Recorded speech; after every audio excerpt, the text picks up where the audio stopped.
Hello जय हिंद दोस्तों, मैं शुभम आप सभी का स्वागत करता हूं आपके अपने इस यूट्यूब चैनल शुभमी क्लासेस में। आज की जो क्लास है ना, आज हम फिर से आपके जीके और जीएस के मोस्ट इंपॉर्टेंट और एक्सपेक्टेड क्वेश्चन डिस्कस करेंगे। आप सभी को पता है हमारी क्लासेस का लेवल बहुत अच्छा रहता है और बिल्कुल आपके आर्मी अग्निवीर 2023 और 2024 के पेपर के आधार पर हमारी ये क्लास होगी। उम्मीद करूंगा सेशन आप सभी को हेल्पफुल लगेगा। सभी लोग अपना टेस्ट बिल्कुल कंप्लीट लगाइएगा। चलिए अपनी क्लास को स्टार्ट करते हैं जी।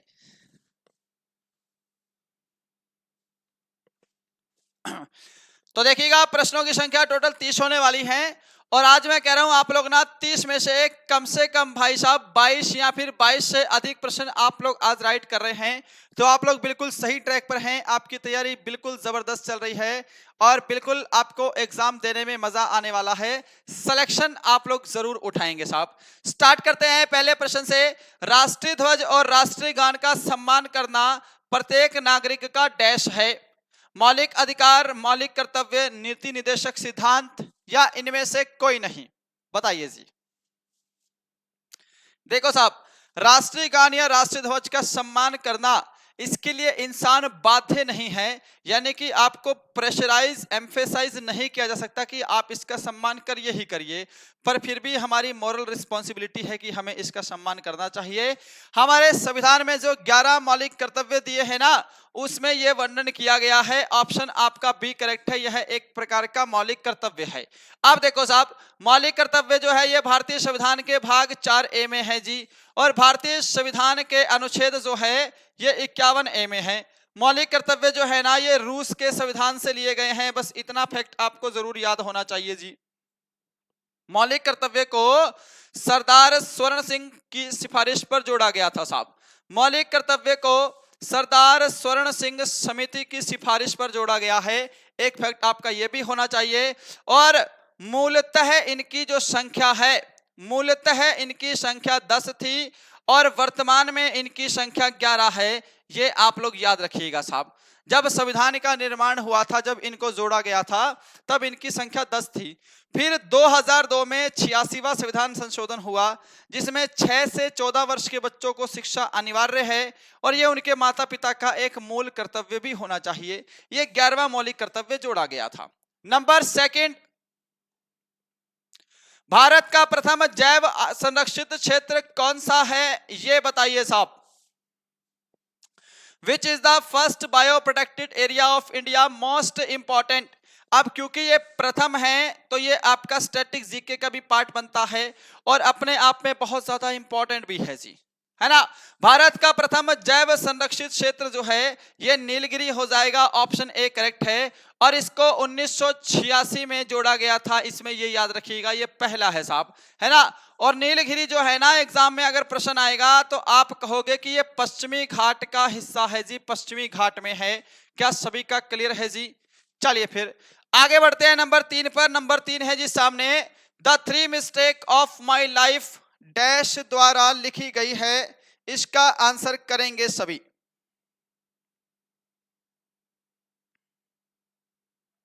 हाँ जी साहब, the 3 mistake of my life ये किसके द्वारा लिखी गई है, ये बताइए एक बार। अब यहां से एक चीज मैंने आपको क्या बताई थी कि जब भी बात आए नंबर्स की, नंबर्स क्या एग्जाम में अगर आ जाए जी 2 स्टेट्स, है ना। एक पुस्तक है जो मैंने आपसे पूछा है इस क्लास में, 3 मिस्टेक ऑफ माई लाइफ। एक और याद रख लो जी, 5 पॉइंट समवन, ठीक है। इसके अलावा 1 इंडियन गर्ल। आप लोग एक चीज नोटिस करना अभी, इसके अलावा जी हाफ गर्लफ्रेंड, गर्लफ्रेंड को जीएफ लिख सकता हूं। जीएफ बीएफ में तो आप लोग माहिर ही हैं। देखो आधा, 1 2 3 5 सब चीजें हैं, सब नंबर्स हैं इसके अंदर। ये सारी पुस्तकें चेतन भगत साहब की हैं। ऑप्शन आपका डी करेक्ट है जी मेरे भाई, याद रखिएगा। नंबर 4 पर चलेंगे हम लोग इसी बात पर कि निम्नलिखित में से किस उत्सव का संबंध अरुणाचल प्रदेश से है। अब एक चीज बताओ, अरुणाचल प्रदेश का कौन सा त्योहार, कौन सा त्योहार मोनप्पा जनजाति द्वारा नव वर्ष के तौर पे मनाया जाता है जी। मोनप्पा जनजाति द्वारा नव वर्ष त्योहार है। ये वाला जो प्रश्न है ये आपके आर्मी अग्निवीर 2024 में पूछा गया है भाई, और लगातार पूछे जाने वाला प्रश्न है साहब। अरुणाचल प्रदेश जो है, याद रखिएगा, सोलुंग उत्सव जो है इसका संबंध अरुणाचल प्रदेश से है। लॉसुंग उत्सव का संबंध किससे है? तो लॉसुंग उत्सव का संबंध सिक्किम से है। मेरे सभी भाइयों को यह भी क्लियर होना चाहिए। हॉर्नबिल त्योहार तो वैसे अगर मैं ना ही बताऊं तो भी चलेगा, पर चलो बता ही देते हैं, नागालैंड में है साहब। और वांगला महोत्सव मेघालय में मनाया जाने वाला त्योहार है। मैं आपको यह भी बता चुका हूं, ये नागालैंड का हॉर्नबिल और मेघालय का वांगला ये किस किस जनजाति के द्वारा मनाए जाते हैं। अब देखो, मोनप्पा जनजाति द्वारा अरुणाचल प्रदेश का जो लोसर उत्सव है वो मनाया जाता है नव वर्ष के रूप में। मैं थोड़ा साइड हो जा रहा हूं। अगर आपको लगता है कि कोई भी फैक्ट ऐसा है जो आपकी नोटबुक में होना चाहिए या जो आपको एग्जाम से पहले रिवीजन करना है, स्क्रीनशॉट ले लिया करो मेरे भाई। नंबर 5 देखो, भारतीय संविधान का कौन सा अनुच्छेद अंतरराष्ट्रीय शांति और सुरक्षा के प्रचार को बढ़ावा देता है?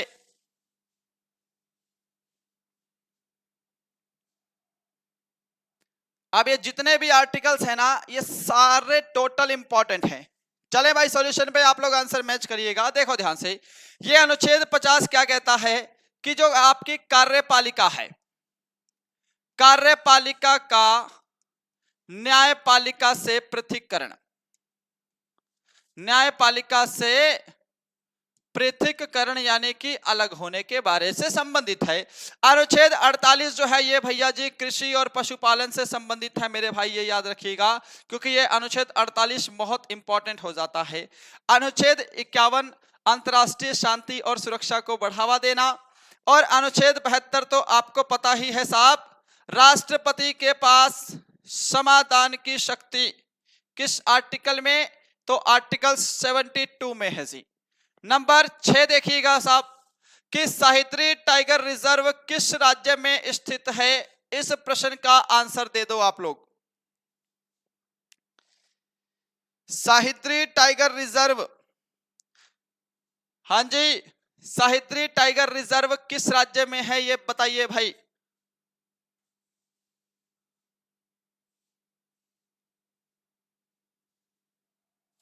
कितनी बार करवाया है? पश्चिमी जो घाट की श्रृंखला है उसे सह्याद्री के नाम से भी जाना जाता है, याद है ना। पूर्वी घाट की श्रृंखला को महेंद्रगिरी या महेंद्र पर्वत के नाम से जानते हैं। और अगर सह्याद्री टाइगर रिजर्व आ जाए तो Maharashtra, Tadoba national park, Navegaon national park, कल ही मैंने आपको एक और प्रश्न कराया था, ये सभी की सभी कहां पर है? महाराष्ट्र में है जी। आगे बढ़ जाओ। मौर्य वंश के अंतिम शासक कौन थे जी?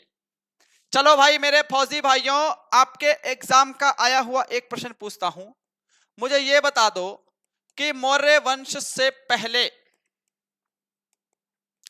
और बाद में, दोनों ले लेते हैं चलो, किन वंशों का शासन था साहब? किन वंशों का शासन था जी? मौर्य वंश मैंने ये लिख लिया जी आपका बीच में। मौर्य वंश के संस्थापक कौन थे? चंद्रगुप्त मौर्य थे। तो आप लोग ये याद रखिएगा, चंद्रगुप्त मौर्य ने घनानंद को हराकर मौर्य वंश की स्थापना की थी। यानी कि मौर्य वंश से पहले तो नंद वंश का शासन हुआ करता था। और मौर्य वंश के अंतिम शासक जो मैंने आपसे प्रश्न पूछा है वो कौन थे साहब? तो बृहद्रथ थे। और बृहद्रथ की हत्या पुष्यमित्र शुंग ने की थी। और मौर्य वंश के बाद जो वंश आया था वो था साहब शुंग वंश। ये मैंने आपसे ना दोनों तीनों चीजें क्लियर कर दी हैं, अगर एग्जाम में अब आए तो गड़बड़ नहीं होना चाहिए। इनमें से किस गैस का उपयोग आंसू गैस के रूप में किया जाता है? लो भाई ये प्रश्न एक बार जल्दी से आप लोग बता दीजिए। कल की क्लास में पूछा था आंसू किस ग्रंथि से निकलते हैं? तो लैक्रिमल ग्रंथि। लैक्रिमल ग्रंथि जो है ये बहिर्स्रावी ग्रंथि है। आज मैं आपसे पूछ रहा हूं कि आंसू गैस यानी कि टीयर गैस को किस नाम से जाना जाता है जी? देखो ये जो Cl2 है ना, क्लोरीन का प्रयोग जो हम लोग टीयर गैस के रूप में करते हैं, और ये जो आंसू गैस है इसको क्लोरोएसिटोफिनॉन भी कहते हैं साहब। इसका रासायनिक नाम क्या है जी? क्लोरोएसिटोफिनॉन। क्लियर है? और इस आंसू गैस को हम लोग और किस नाम से जान सकते हैं? तो अगर आपके एग्जाम में आ जाए जी क्लोरोपिक्रिन, तो भी आपका आंसर ये रहने वाला है जी। बताइए साहब, क्या सभी लोग इसका आंसर सही दे रहे हैं? चलिए फिर इसी बात पे आगे बढ़ते हैं। नंबर आपके सामने 9 नंबर, लॉर्ड विलियम बेंटिंक ने राजा राम मोहन राय की सहायता से डैश को समाप्त किया था जी। ये प्रश्न इंपॉर्टेंट है, थोड़ा सा लैंग्वेज घुमाई है, परंतु आंसर अगर आपने कर दिया तो मैं समझूंगा कि आप लोग मेहनत कर रहे हैं। कर प्रणाली, सती प्रथा, बाल विवाह, दहेज प्रथा। आंसर क्या करेंगे सभी? लॉर्ड विलियम बेंटिक और राजा राम मोहन राय ने 1829 में, किसकी बात कर रहा हूं, सन 1829 में सती प्रथा पर रोक लगाई थी। ऑप्शन बी आपका बिल्कुल करेक्ट है जी। आगे बढ़ते हैं जी। नंबर 10 है, पंचायती से संबंधित प्रावधानों का उल्लेख संविधान के किस भाग में है? मेरी परसों वाली क्लास देखी थी क्या आप सभी ने? मैंने उसमें एक प्रश्न बताया था, देखो मैं आपसे यहां पर भी पूछ रहा हूं, पंचायती राज व्यवस्था कब और कहां लागू हुई? ठीक है, पंचायती राज व्यवस्था कितने स्तर की है साहब? इसके अलावा जो है ये पंचायती राज व्यवस्था किस संशोधन के तहत शुरू हुई थी जी? किस संशोधन के तहत? और इसका वर्णन जो है वो किस आर्टिकल में किया गया है ये भी बता दो। चलो जी, आंसर क्या करेंगे तो देखो ध्यान से, भाग 9 में पंचायती राज व्यवस्था का वर्णन किया गया है। अब इसका आंसर मेरे साथ साथ देंगे, क्योंकि मैं ये प्रश्न आपको करा चुका हूं। आप कहोगे गुरुजी 2 अक्टूबर 1959 को राजस्थान के नागौर जिले में ये सबसे पहले लागू हुई थी जी। क्लियर हो गया? कितने स्तर की है? तो 3 स्तर की है, ग्राम पंचायत, पंचायत समिति और जिला परिषद। तीसरा, किस संशोधन के तहत? तो आप कहेंगे सर जी 73वां संविधान संशोधन, है ना, 73वां संविधान संशोधन अधिनियम 1992 के तहत 24 अप्रैल 1993 को लागू हुई थी साहब। और इसका वर्णन अनुच्छेद 243 में है, ये आप सभी याद रखेंगे। क्या सभी का क्लियर है भाई? चलो फिर, अब इस क्लास का जो पीडीएफ है वो हमारी एप्लीकेशन पर बिल्कुल फ्री में आपको मिल जाएगा। एप्लीकेशन का लिंक डिस्क्रिप्शन में है, आप लोग डाउनलोड कर लीजिएगा, प्ले स्टोर से भी डाउनलोड कर सकते हैं। और भाई साहब, अभी तक आपने खुद की तैयारी नहीं जांची है, आपको यही नहीं पता है कि आपका लेवल क्या है, आपको पढ़ाई किस लेवल पर करनी है, तो आप तो फिर बहुत अभी पीछे हैं जी, है ना। देखो, अपनी तैयारी जांचने के लिए हमारे द्वारा जो 30 दमदार पेपर तैयार किए गए हैं, बिल्कुल एग्जाम से ओरिएंटेड, एग्जाम की फीलिंग के साथ, है ना। ये सुबह में क्लासेस एप्लीकेशन को डाउनलोड करना है।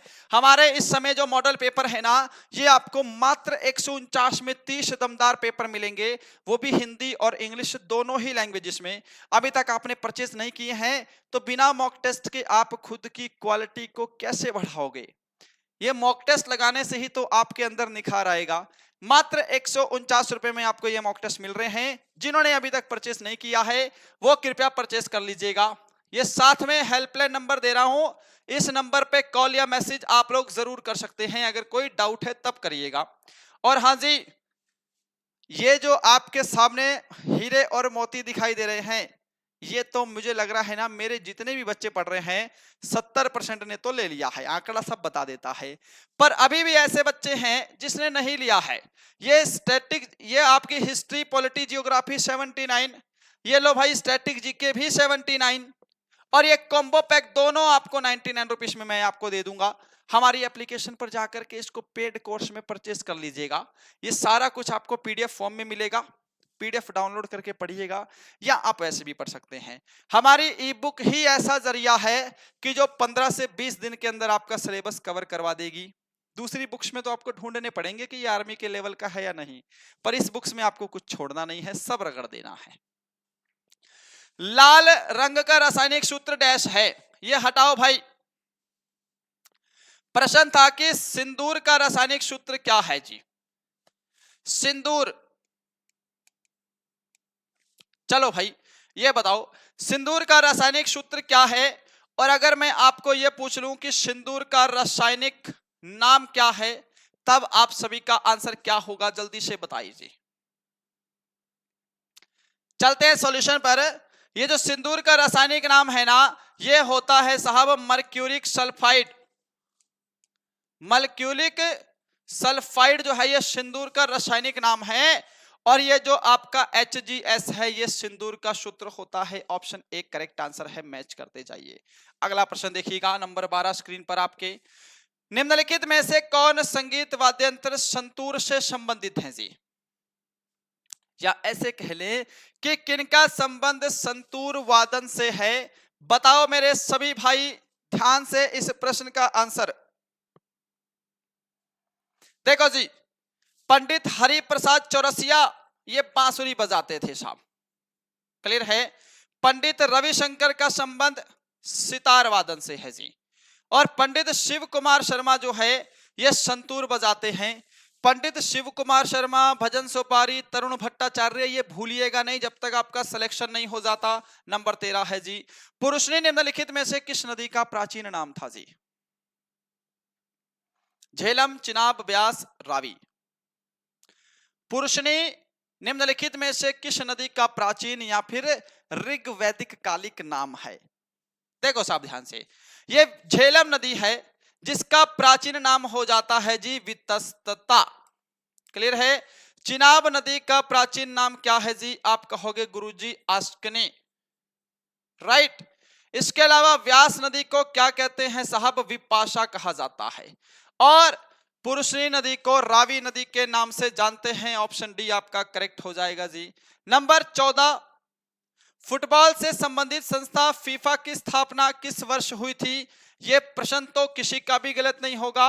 अब इधर देखो नया फैक्ट, फीफा की स्थापना कहां हुई और फीफा का हेडक्वार्टर कहां पर है? ये दोनों डिफरेंट प्रश्न हैं, आंसर करिएगा जी। अरे फीफा के बारे में इतना तो पता है ना, ये फुटबॉल से संबंधित एक संस्था है जी। देखो फीफा की स्थापना 1904 में हुई है। ये हुई कहां थी? तो ये पेरिस में हुई थी साहब, पेरिस फ्रांस में इसकी स्थापना हुई थी। और इसका जो मुख्यालय है वो कहां पर है? तो वो ज्यूरिख में है। और ज्यूरिख कहां पर है? तो ज्यूरिख जो है वो स्विट्जरलैंड में है। स्विट्जरलैंड की राजधानी क्या है? तो बर्न हो जाएगी। अगला प्रश्न नंबर 15, पंडित जसराज, भीमसेन जोशी और जाकिर हुसैन संगीत की किस विधा से जुड़े हैं? चलिए जी आंसर देंगे। पंडित जसराज, भीमसेन जोशी और जाकिर हुसैन संगीत की किस विधा से जुड़े हैं? हिंदुस्तानी शास्त्रीय संगीत, कर्नाटक संगीत, शास्त्रीय नृत्य, बांसुरी वादन। आंसर मैच करेंगे। जिसने भी ऑप्शन यहां पर ए को दिया है, ऑप्शन ए आपका राइट है साहब। नंबर 16 देखो, अंग्रेजों ने किस मुगल सम्राट को रंगून जेल भेजा था? ये आंसर देंगे एक बार भाई जल्दी से जी, शाबाश। देखो ये जो मुगल शासक है इसको अंतिम मुगल शासक माना जाता है। 1857 की क्रांति में भी इन्होंने दिल्ली से नेतृत्व किया था, और इसका नाम है साहब बहादुर शाह जफर तृतीय, नहीं है बहादुर शाह जफर द्वितीय। ऑप्शन आपका एक करेक्ट हो जाएगा जिसने ऑप्शन ए आंसर दिया है जी। नेक्स्ट, राष्ट्रपति को सलाह देने के लिए मंत्रिपरिषद के गठन किस अनुच्छेद में किया गया है?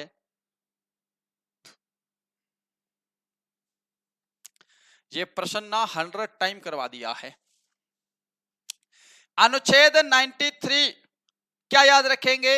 ये मैंने आपको बताया है, परसों भी बताया था कि लोकसभा के अध्यक्ष और उपाध्यक्ष की नियुक्ति, बस आंसर मैच करते जाइए साहब।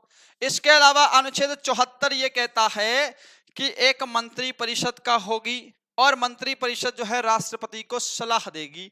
ऑप्शन आपका सी राइट हो जाएगा जी। नंबर आपके सामने अगला देखो, डैश और अलकनंदा नदी का संगम देवप्रयाग कहलाता है। देवप्रयाग किन नदियों का संगम है? रुद्रप्रयाग किन नदियों का है? विष्णुप्रयाग किन नदियों का है? साहब ये करवा चुके हैं आपको, अगर अभी भी गड़बड़ कर रहे हो तो भैया बात कैसे बनेगी? डैश और अलकनंदा यानी कि भागीरथी और अलकनंदा मिलकर देवप्रयाग कहलाता है, याद रखिएगा जी। नंबर 19, भारत में पहली भूमिगत रेल 1984 में कहां शुरू हुई थी जी? भूमिगत रेल क्या होता है? मेट्रो की बात कर रहा है। भारत में पहली मेट्रो कहां चली, जरा बताना भाई। हाँ जी, ये प्रश्न आर्मी अग्निवीर 2023 का है, याद है किसी को? अगर कोई उतना पुराना बच्चा है 2 साल पहले वाला तो ये पता होगा। भारत की पहली भूमिगत ट्रेन कब चली, मेट्रो कब चली? 1984 में। कहां चली? तो सबसे पहले कोलकाता मेट्रो शुरू हुई थी, ऑप्शन सी करेक्ट। तंजावुर में स्थित बृहदेश्वर मंदिर का निर्माण किसने करवाया था साहब, ये बताओ। आज तक तो आप लोग यही पढ़ते आ रहे होंगे कि बृहदेश्वर मंदिर कहां पर है, तो तंजावुर तमिलनाडु में लोकेटेड है जी। इसका निर्माण किसने करवाया था ये बताओ साहब एक बार।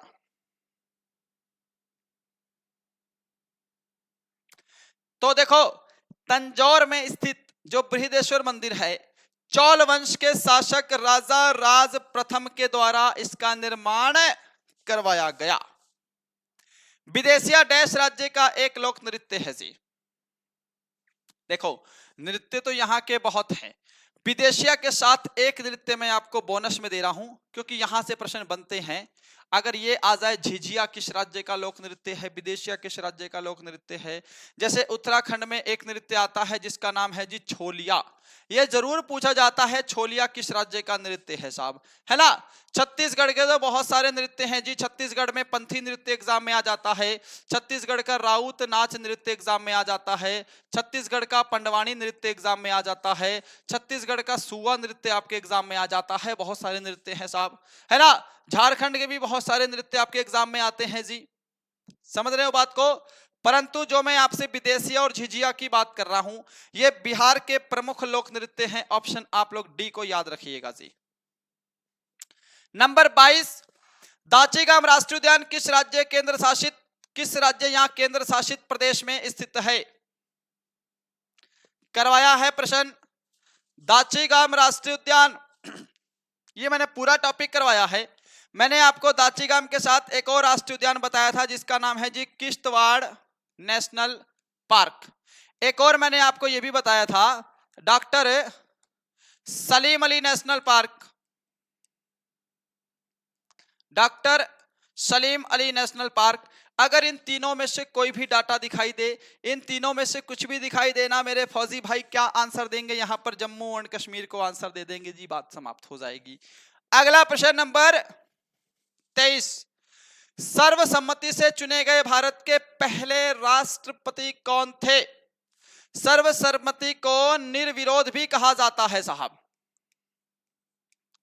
निर्विरोध चुने गए भारत के पहले राष्ट्रपति कौन थे? क्या आंसर होगा जी, ये बताइए जल्दी से। सॉल्यूशन पे चला जाए। Neelam Sanjiva Reddy, option A right है साहब। 24 नंबर, भारत के राष्ट्रपति के लिए चुनाव लड़ने के लिए उम्मीदवार की आयु न्यूनतम डैश वर्ष होनी चाहिए। देखो, क्लास आज की रिकॉर्डेड प्रीमियर है, कल से लाइव हो जाएगी। हम रिटर्न हो रहे हैं, कल से ये क्लास लाइव हो जाएगी साहब, ठीक है। अभी रिकॉर्डेड प्रीमियर है, वैसे मैं लाइव भी कराता तो भी मैं आपकी ये क्लास इसी टाइम करा रहा होता और यही प्रश्न करा रहा होता, है ना। रिकॉर्डेड में तो प्रश्न और जल्दी समाप्त हो जाते हैं, आधे घंटे के अंदर एक पूरी क्लास 30 की 30 प्रश्न निपट जाएंगे जी। बस याद रखिएगा, जैसे हम मेहनत कर रहे हैं ना आपके लिए, मैं भी यही एक्सपेक्ट करता हूं कि आप भी मेहनत करेंगे, हमसे ज्यादा मेहनत करेंगे, ताकि आपकी अच्छे से जॉब लग सके और आप लोग आगे जो 25% का कोटा है उसमें भी फाइनल सिलेक्शन ले सके और आगे जाएं, है ना। आप लोग जितना आगे जाओगे ना, ये छाती उतनी ही चौड़ी होती जाएगी साहब, मेहनत करते रहिए। देखो, राष्ट्रपति जो है कम से कम 35 वर्ष की आयु का होना चाहिए। ऑप्शन आपका सी यहाँ पे करेक्ट हो जाएगा। देखो साहब, एक आपकी बात कर ले हम राष्ट्रपति की, एक आपका हो जाएगा जी राज्यपाल, और एक होता है जी उपराष्ट्रपति। इनकी जो है न्यूनतम आयु सीमा जो है वो 35 वर्ष है। ये तीनों आपको याद रख लेने हैं जी। नंबर 25, ऑस्कर अवार्ड 2025 के विजेता के रूप में डैश को सर्वश्रेष्ठ फिल्म का पुरस्कार मिला है। क्या आंसर करेंगे आप सभी इस प्रश्न का? ऑस्कर पुरस्कार की शुरुआत कब हुई बताइए साहब। ऑस्कर की शुरुआत कब हुई? तो ये मैंने आपको बताया है 1929 में हुई है। इन ऑस्कर पुरस्कार को अकेडमी अवार्ड भी कहा जाता है जी, इनको अकेडमी अवार्ड भी कहते हैं, है ना। और ओनेरा इस साल की बेस्ट फिल्म थी जो ऑस्कर में शामिल हुई है और ऑस्कर जीता है। यह प्रश्न करंट अफेयर में जरूर आएगा, याद रखना, है ना। फिर मत कहना कि सर ने कराया नहीं था या फिर आप लोगों ने इतना फोकस नहीं किया। नंबर 26 देखिएगा स्क्रीन पर, बौद्ध वास्तुकला में भिक्षुओं के निवास स्थान को क्या कहा जाता है? बौद्ध वास्तुकला में भिक्षुओं के निवास स्थान को क्या कहते हैं? और साथ साथ ये बता दो, ये जो बौद्ध भिक्षुओं के पूजा स्थल को क्या कहते हैं साहब? लो जी, देखो, भिक्षुओं के निवास स्थान को कहा जाता है विहार, भिक्षुओं के पूजा स्थल को क्या कहते हैं? चैत्य कहा जाता है और मठ कहा जाता है। ये आप सभी याद रखिएगा। क्या सभी ने यहां पर सही आंसर दिया है मेरे भाई? चलिए जी आगे बढ़ते हैं। नंबर 27 स्क्रीन पर, कि किस विटामिन की कमी से बांझपन की समस्या उत्पन्न हो जाती है? बताइए जी। कभी कभी एग्जाम में ये विटामिन नहीं आएंगे, इनके रासायनिक नाम आ जाएंगे। जैसे यहाँ पे आपको थाइमिन बोल देगा, ये एस्कॉर्बिक अमन बोल देगा, ये आपको बोल देगा जी फेलिक्विनॉल, ऑप्शन डी आपको बोल देगा टेकोफेरॉल। क्या आंसर दे दोगे? बांझपन की जो समस्या है ना, इसमें विटामिन डी और विटामिन ई जो है ये महत्वपूर्ण भूमिका निभाते हैं। इनकी अगर कमी हो जाए तो बांझपन की समस्या उत्पन्न हो जाती है। इसीलिए हम लोग यहाँ पे ऑप्शन डी विटामिन ई को राइट आंसर करेंगे जी। नंबर 28 स्क्रीन पर, कर्नाटक में स्थित अलमाटी बांध का निर्माण किस नदी पर हुआ है? कावेरी, तुंगभद्रा, भीमा या फिर कृष्णा? क्लास जल्दी जल्दी समाप्त हो रही है, कोई बात नहीं भाई, रिकॉर्डेड है। मैं अभी कमेंट नहीं पढ़ पा रहा हूं आपके, मैं खुद मजबूर हूं भाई, पर क्या करूं। आपके अगर एग्जाम नहीं होता तो ये 2 दिन का आपका गैप हो रहा होता, पर मैं आपका गैप नहीं करना चाहता हूं। ये कंटेंट मैंने फिर से मेहनत करी है, अच्छे से बनाया है, ताकि आप लोग रिवीजन मोड में रहें, आप लोग पढ़ते रहें, ठीक है ना। कुछ बच्चे तो ऐसे हैं कि जब तक मेरी क्लास नहीं होगी वो अपना भी रिवीजन उस दिन नहीं करते हैं भाई। क्लास देख लेंगे पर रिवीजन नहीं करेंगे, बहुत समस्या हो जाती है। देखो, कर्नाटक में स्थित अलमाटी बांध का निर्माण कृष्णा नदी पर हुआ है, ऑप्शन डी करेक्ट है जी। अगला प्रश्न आज का सेकंड लास्ट, सन 1916 में बनारस हिंदू विश्वविद्यालय की स्थापना किसने की थी? आंसर करिए जी, क्या आंसर देंगे? थोड़ा सा जल्दी बढ़िए और थोड़ा सा जल्दी जल्दी आंसर करिए जी। 1916 में बनारस हिंदू विश्वविद्यालय BHU, इसकी जो स्थापना है ये की थी जी मदन मोहन मालवीय ने, ऑप्शन सी राइट है जी। आज का लास्ट प्रश्न आपके सामने है, ये प्रश्न होमवर्क के लिए देंगे, पर पहले इस पे आ जाओ। मानव विकास सूचकांक 2025 में भारत 193 देशों में किस स्थान पर रहा है? करंट अफेयर्स, बेहतरीन करंट अफेयर। 2 प्रश्न आज की क्लास में भी थे भाई, एक तो ऑस्कर वाला पूछा है, याद आया सभी को, और एक मैंने आपसे मानव विकास सूचकांक में भारत का स्थान क्या है। तो भारत 193 देशों में 130वें स्थान पर है इस साल, ऑप्शन आपका डी राइट हो जाएगा साहब। क्या सभी ने ऑप्शन डी को आंसर दिया है? तो आज की क्लास को समाप्त करते हैं। क्लास भले ही थोड़ा जल्दी हुई है समाप्त, भले ही रिकॉर्डेड प्रीमियर है, प्रश्न मैंने आपको उतने ही कराए हैं, थोड़ा सा मस्ती मजाक कम हुआ होगा क्लास में, क्योंकि रिकॉर्डेड है तो मैं इसमें ज्यादा टाइम आपका कैसे ले सकता हूं साहब, है ना। उम्मीद करूंगा सेशन आपको जरूर पसंद आया होगा। ऐसे ही मेहनत करते रहिए, कल से कोशिश करेंगे लाइव क्लास हो जाए, ठीक है। ये होमवर्क का प्रश्न है, इनमें से कौन सा जीव तृतीय क्षेत्र का उदाहरण है? इसका आंसर कमेंट बॉक्स में जरूर दीजिएगा साहब। और जाने से पहले मेरे भाई सभी ध्यान से सुन लो, जिन्होंने भी अभी तक मॉक टेस्ट नहीं लगाया है तो ये पढ़ने का रिवीजन का भी कोई फायदा नहीं है अगर आप लोग अपनी तैयारी ही नहीं जांच रहे हैं। भैया आपको पता ही नहीं है कि पेपर अटेम्प्ट कैसे करना है, पेपर में बैठे और पूरे की पूरे 60 मिनट कब हो गए पता ही ना चले। ऐसा बहुत लोगों के साथ होता है जो लोग मॉक टेस्ट नहीं लगाते हैं। आपने पढ़ाई की है तो मॉक टेस्ट आपके लिए लगाना जरूरी ही जरूरी है, नहीं पढ़ाई की है तो भी मॉक टेस्ट लगा करके परचेज करिएगा। और सबसे बेहतरीन इसमें पता है क्या है, जो मैं अपनी क्लास में सॉल्यूशंस करवाता हूं ना एक्स्ट्रा फैक्ट के साथ, इसके अंदर जो एक्स्ट्रा फैक्ट दिए हैं वो बहुत जबरदस्त है भाई। मॉक टेस्ट लगाने से ज्यादा बेटर तो मैं अपने मॉक टेस्ट का सॉल्यूशन कहता हूं कि ये सॉल्यूशन ही आपको सिलेक्शन दिला देगा, इतनी कैपेसिटी रखते हैं ये, है ना। 149 रुपए में आपको मिल रहे हैं। जिसने परचेस नहीं किया है वो जरूर परचेस करिएगा। हमारी अभी तक जिसने ई बुक्स वगैरह नहीं ली है, ई बुक्स को भी परचेस कर सकते हैं। पीडीएफ फॉर्म में आपको ई बुक मिल जाएंगी, मॉडल पेपर ऑनलाइन मिलेंगे हिंदी और इंग्लिश में, ई बुक भी हिंदी और इंग्लिश दोनों में अवेलेबल है। ठीक है भाई, सेशन यही था आज का। उम्मीद करूंगा सेशन पसंद आया होगा। आप सभी को जय हिंद, जय Bharat. Thank you so much.